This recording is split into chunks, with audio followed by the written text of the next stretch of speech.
నమస్తే, welcome to hit TV. నేను మీ మాధురి. ఈరోజు మనతో పాటు ఉన్నారు కేఎస్ ప్రసాద్ గారు, పొలిటికల్ అనలిస్ట్. నమస్తే సార్. నమస్తే అమ్మా.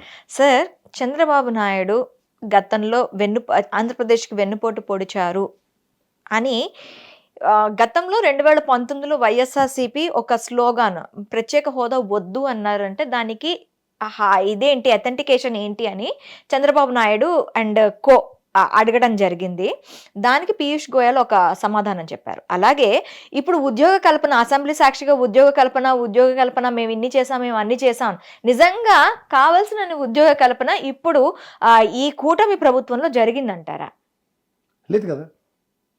They need to accept Davos miserable failure, లేదా గవర్నర్ ప్రసంగంలో ఇంగ్లీష్ హిందీ ట్రాన్సాక్షన్స్లో చేసే గిమ్మిక్లో 4 lakhs అన్నది ఎస్టాబ్లిష్ చేసుకుంటే వీళ్ళ భౌగోళిక ఛానల్లో చెప్పించుకుందాం అన్న దానికి గండిపెట్టింది. అదృష్టంగా ఏంటంటే మండల్లో వైఎస్ఆర్సీపీ ఎమ్మెల్సీ నుండి వడ్డు కళ్యాణ్ గారు, చంద్రశేఖర్ రెడ్డి గారు, ఇలాంటి బొత్స సత్యనారాయణ గారు, ఇలాంటి వాళ్ళందరూ ఉతికారేబట్టి అబద్ధ కథలు స్టార్ట్ అయ్యాయి. గత ప్రభుత్వానికి ఈ ప్రభుత్వానికి ఉద్యోగ కల్పన విషయంలో నేను జగన్మోహన్ రెడ్డి గారు ఇచ్చిన డెమాన్స్ట్రేషన్ చూస్తే ఇది ఇంత చేసుకోవడాలు ఎందుకు వెరుమాలోకల్లా చెప్పుకోలేదు అన్నది చాలా ఆక్రందనంగా మిగిలింది. ఇక్కడ ఒక్క పెన్ స్ట్రోక్తో 130,000 మంది ఉద్యోగాలు సచివాలయ వ్యవస్థ త్రూగా వాళ్ళని ఈరోజు మాతృ సంస్థలకు ట్రాన్స్ఫర్ చేసుకుని వాళ్ళే యాక్సెప్ట్ చేశారు మామూలుగా. అండ్ ఎక్స్చెక్కర్ నుంచి పోయి జీతాలు చాలా ఇంపార్టెంట్. అండ్ నేను ఎప్పుడు దాని గురించి మాడుతూ ఇవాళ మీరు అది ఒక పదం ఉందమ్మా బ్రహ్మాండంగా, దాన్ని ఏమంటారంటే కాంట్రాక్ట్ ఉద్యోగుల్ని ఎవరు ప్రభుత్వం మారగానే వాళ్ళు రెగ్యులరైజేషన్ అనరు దాన్ని. నేను కాంట్రాక్ట్ ఉద్యోగానే ఉంటాను, కానీ తెలుగుదేశం గవర్నమెంట్ రాగానే నన్ను తీసేయచ్చు, లేదా వైఎస్ఆర్సీపీ రాగానే నన్ను తీసేసి కొత్త వాళ్ళు పెట్టుకునే కాన్సెప్ట్కి ఆయన ఫుల్ స్టాప్ పెట్టి దగ్గర 98,000 మందికి కన్సిస్టెంట్గా ఏ ప్రభుత్వం వచ్చినా వాళ్ళు నడుచుకునే పద్ధతి ప్రవేశపెట్టాడు ఆయన. అలాగే ఆరోగ్య శాఖలో 0 రిక్రూట్మెంట్ పాలసీ ఒకటి చేశాడు. అంటే 68,000 మంది నర్సులను రిక్రూట్ చేశాడు ఆయన. ఎక్స్చెక్కర్ నుంచే వస్తాయి దానికి శాలరీస్. సో ఎప్పుడైతే నేను రిటైర్ అయిపోయాను అనుకోండి ఆరోగ్య శాఖలో, రేపు పొద్దున ఇమీడియట్ గా ఇంకోటి రెడీ చేసి పెట్టేశారు. ఆ కాన్సెప్ట్ ఎప్పుడైతే తెరలేపబడింది 5 సంవత్సరాలు బట్టి, వీళ్ళు ఎంఎస్ఎంఈ యూనిట్ లో 3.2 లక్షల మందికి ఉద్యోగాలు ఇచ్చారు 14-19. అది 16,50,000 మందికి ఎంప్లాయ్మెంట్ క్రియేట్ చేస్తూ అది ఇంకా ఎన్హాన్స్ చేసి చెప్పాడు ఆయన. ఇంకా ప్రత్యక్షంగా పరోక్షంగా దాని మీద 23 లక్షల పైచీలకని. సో ఇవన్నీ చూస్తుంటే అంటే 16.5 లక్షలు కాకుండా ఇంకా ఈ గవర్నమెంట్ లాస్ట్ స్టాటిస్టిక్స్ ఏది జూన్ గవర్నమెంట్ వచ్చేదాకా వాళ్ళ ప్రభుత్వం కింద చూడాలి కదా వైఎస్ఆర్సీపీది. సో దగ్గర 46 లక్షల ఉద్యోగాలు ఇచ్చారు ఎంఎస్ఎంఈలో, 33 లక్షల ఉద్యోగాలతో కలిపి. ఇవన్నీ చెప్తే ఆర్టీసీ వాళ్ళని 57,000 మందిని విలీనం చేసి చూపించారు గవర్నమెంట్ సెక్టర్లో. 98,000 మంది కాంట్రాక్ట్ కార్మికులు ఎక్స్చెక్కర్ నుంచి వెళ్ళే వాళ్ళు స్థిరీకరించబడ్డారు. అండ్ 55,000 పైచీలకి ఆర్టీసీ ఉద్యోగులు, 130,000 మంది సచివాలయ ఉద్యోగులు, 50,000-60,000 మంది నర్సులు, దగ్గర 1000 పైచీలకి డాక్టర్స్, వీళ్ళందరినీ రిక్రూట్మెంట్లు ఇవన్నీ చూసుకుంటే ఎక్కడన్నాయమ్మా? ఇంత ఇది చూసిన తర్వాత కూడా 40 లక్షల ఉద్యోగాలు కల్పించిన జగన్మోహన్ రెడ్డి వెసస్ ఈ ప్రభుత్వం మాట్లాడుతుంటే అగ్రిగేట్న ఈ టెన్యూర్ ఆఫ్ 1 yearలోనే వీళ్ళు చెప్పిన ప్రామిస్ ప్రకారం 20 లక్షల ఉద్యోగాలు అంటే any government if they have a proper policy, it's a matter of fact, they can create employment. ఆ ఎంప్లాయ్మెంట్ క్రియేట్ చేయడానికి మార్గాలు వెతుక్కోవడానికి వీళ్ళకి ఏంటి అవుతుందో ఒళ్ళొంగట్లే. ఓట్లేసి కూర్చోపెట్టారు కదా, ఇంకా ఒళ్ళోంచి అదే మరి ఓట్లేసి కానీ ఏంటంటే బుల్డోస్ చేసుకుని అహంకార పూరిత మాటలు మాడుకుంటూ ముందుకెళ్ళిపోదాం అనే కాన్సెప్ట్లోనే ఉన్నారు. క్రియేషన్ ఎక్కడ కావాలి? ఎంఎస్ఎంఈ యూనిట్స్ కి పరిరక్షణ ఇచ్చుకునే పాలసీ కనుక వీళ్ళు ప్రభుత్వం డిజైన్ చేసి, లేదా అదర్వైజ్ పాత పాలసీ కంటిన్యూ చేస్తే people will definitely come with lot of enthusiasm. వీళ్ళకేంటంటే అక్కడివరకు చుట్టూ పుట్టేసి జొమాటో గడికి టమాటో గడికి కూర్చోబెట్టి మేము తలుచుకుంటే 100 కంపెనీలు తీసుకొచ్చేస్తాం సార్, మీరు ఊనండి, ఏ టెక్నాలజీలో నన్ను మించిన తీసుమార్కాలు లేదని చంద్రబాబు గారి ముందు చెప్పడం. ఆవిడ గెలిచిన తర్వాత నాకు ఉన్న సంబంధాలతో ఏముంది, నేను పవన్ కళ్యాణ్ గారు వేరే విధేయులని నేను నాట్ లెస్ దాన్ 100-200 మంది కంపెనీలు తీసుకొచ్చి ఇక్కడ పెట్టించేస్తాను, 1,00,000 కోట్ల పెట్టుబడులు, ఇవి మాట్లాడుతుంటే ఇలాంటి వినసొంపుగా ఉంటాయి వాళ్ళకి. కానీ గ్రౌండ్ ఈస్ టోటలీ డిఫరెంట్. ఒక గవర్నమెంట్ పాలసీస్ తోనూ the government should convince to the people who are all executing the policy matters of respective companies. ఇవి చేసే ప్రభుత్వాల కోసం ఎదురు చూస్తున్న దగ్గర మన కౌచును కొమ్మని మనం నరుక్కున్నాం ఇవాళ. అందుకని ఏంటంటే తిరిగి కౌంటర్ చేయలేకపోతున్నారు. ఇదే కనుక అసెంబ్లీకి ఆయన వెళ్ళి మాట్లాడితే వేరే విధంగా ఉంటుంది అపోజిషన్ స్టాటస్ ఇస్తే. ఇప్పుడు 4 లక్షల మీద ఈయన ఈ డేటాతో మాట్లాడాడు అనుకోండి, ఎక్కడ ఉంటారు సమాధానం? అందుకని శాశ్వతంగా ఆయన రానివ్వకుండా స్పీకర్ గారు మీ మీద ఆయన రానేమో, మీరు అపోజిషన్ స్టాటస్ ఇవ్వకండి అంటే బయట పెడుతున్నాడు ప్రెస్ మీట్, వెళ్ళి దొల్లగొట్టి దూపం వేస్తుండే ఆయన.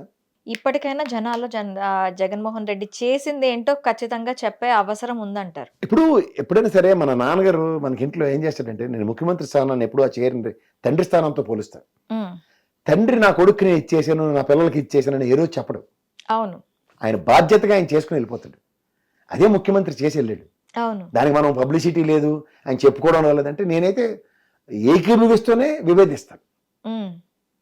తండ్రి స్థానం అని నేనే చెప్తున్నాను. ఒక పక్కన ఆయన అయితే ఎప్పుడు ఎగ్జిబిషన్ చేయడు. నా కొడుకు నేను ఐఏఎస్ చదివించాను, ఆడి వల్ల నాకు నేను పెట్టబట్టే అనే ఈరోజు మాట్లాడ్డా ఆయన.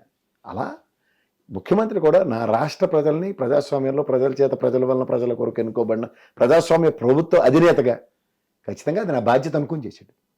తండ్రి స్థానానికి బాధ్యత ఉంటుంది. ఆ బాధ్యత నిర్వర్తించిన వాడిని మనం చిన్నప్పుడు చూడండి 190 మంది తండ్రి చనిపోయేదాకా తండ్రి విలువ ఎవరికి తెలియదు. ఓకే సార్, ఇప్పుడున్న కూటమి ప్రభుత్వం ఎక్కడెక్కడ మైనస్ చేస్తుందంటారు? ఎక్కడెక్కడంటే ప్రజలు తప్ప మిగిలిన అన్నింటిలోనూ ప్లస్ చేసుకుని వెళ్తున్నాయి. వాళ్ళకి రోజు భజన కార్యక్రమం. మన రామోజీరావు గారు వర్ధంతి ఏదో పెట్టారు, అక్కడ మళ్ళీ జింగి చిక్కుం భజన. నిన్న చంద్రబాబు నాయుడు గారు వియ్యంకులు ఇద్దరు కలిసిపోయి అబ్బాబ్బా వియ్యంకులు గారు తోడళ్ళు ఇద్దరు, అర్రే మహానటి పాట పెడితేనే బెటర్ వాళ్ళకి. వెనక నుంచి మహానటి అని పాట రావాలి వాళ్ళకి, వస్తేనే పర్ఫెక్ట్ యాప్ట్. బాప్పా వాళ్ళకి వాళ్ళే సేట. అందులో తెలుగు భాష కోసం పుట్టిన వెంకయ్యనాయుడు గారు అయితే ఇంకా అసలు సూపర్. అంటే అసెంబ్లీ సాక్షిగా ఇంగ్లీష్లో మాట్లాడుతుందని చెప్పి ఆ ఎమ్మెల్యేని మీరు తెలుగులో మాట్లాడితే మంచిది అన్నట్టు మందలించినట్టు కూడా ఉంది. అంటే తెలుగు భాషకి ప్రాధాన్యత ఇస్తున్నట్ట, ఇంగ్లీష్ భాష అర్థం కాని కాంట్రడిక్షన్ అంట. నేను ఇదే లోకేష్ గారు 17 మంది వీసీలు రాజీనామాలు ఒకే స్టాండ్ చేస్తూ ఎవరైతే చైర్మన్ చెప్పిన బుల్డోజింగ్ 17 మంది రాజీనామా చేశారు ఉన్న 19 యూనివర్సిటీలో. 17 మంది రీజన్ ఒకటే, వాళ్ళకి ఈయన మాట్లాడేది ఇంగ్లీష్ రాదు వాళ్ళకి. అంటే మళ్ళీ ఇంగ్లీష్ కావాలి. అంటే విద్యా ప్రమాణాలు పాటిస్తూ ఉన్నత విద్యా వ్యవస్థల్లో పనిచేయడానికి English is the major subject. అసెంబ్లీలో ఇంగ్లీష్ మాట్లాడితే మాత్రం నేను చెప్తాను డబుల్ స్టాండర్డ్స్ అనడానికి ఇదే కారణం. ఇప్పటిదాకా తోడళ్ళు వాళ్ళు ఏదో దక్షిణ ధ్రువం ఉత్తర ధ్రువం అనుకున్న దగ్గర కలిసిపోతే వాళ్ళు కలిసిపోతే మనందరం అబ్బబ్బబ్బా అసలు ఆయన మించిన వాళ్ళు లేరు, డాక్టర్ గారు ఒత్తులు కుల వృత్తులు అన్ని మాట్లాడతారు. కానీ నచ్చిపోతే వాళ్ళకి నచ్చినంత కాలం మనం కూడా కత్తెట్టుకుని తిరుగుతుండాలి యుద్ధాలకి. వాళ్ళకి నచ్చితే పప్పెట్స్ లా ప్రజల్ని యూజ్ చేసుకుంటున్నారు. వాళ్ళ చుట్టూ తిరిగి వాళ్ళందరినీ పప్పెట్స్ కింద యూజ్ చేస్తారు. అరే ఏ ట్రేడ్ నిన్నటిదాకా విభేదించాడు కదా, ఇప్పుడేంద్ర భయ అంటే ఇష్టమే అంటే అంతే. రోజు జాగ్రత్తగా ఇలా బైనాక్యులర్స్ పెట్టి చూస్తుండాలి, ఇవాళ ఈయనకి ఏంటి ఇష్టం అని చూసి ఇష్టమే అని మాడాలి. అలాగే మాట్లాడుతున్నాం, మీరు గమనించుకోండి. అంచేత అలా జరుగుబాటు అంత సుఖం లేనంత కాలం వాళ్ళని మించిన లేరు.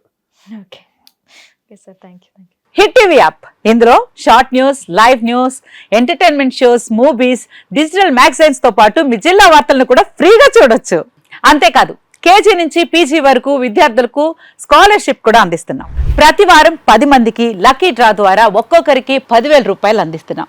ఇంకెందుకు ఆలస్యం, వెంటనే హిట్ టీవీ యాప్ ని డౌన్లోడ్ చేసుకుని ఫ్రీగా ఎంటర్టైన్మెంట్ పొందండి. Hit TV app. Hit TV app. Please download hit TV app. Hit TV app ని ఫ్రీగా డౌన్లోడ్ చేసుకుని ఎంజాయ్ చేయండి. మీకు నచ్చిన ఎంటర్టైన్మెంట్ కోసం హిట్ టీవీ యాప్ ని ఫ్రీగా డౌన్లోడ్ చేసుకుని ఎంజాయ్ చేయండి. హిట్ టీవీ యాప్ ని డౌన్లోడ్ చేసుకుని ఆస్వాదించండి, ఆశీర్వదించండి. ఇంతమంది సెలబ్రిటీలు హిట్ టీవీ యాప్ ని డౌన్లోడ్ చేసుకోండి అని చెప్తున్నారంటే ఎంత మంచి యాప్ ఆలోచించండి. అమెరికా అమెరికా అమెరికా అమెరికాలో చదవాలనుకునే వాళ్ళకి విశ్వసనీయమైన పేరు మన శౌర్య కన్సల్టెన్సీ. UK లో 1 year masters. UK లో 1 year masters. 2 years work permit up to 5 years visa. Contact Saurya Consultancy. Contact 89851 89851.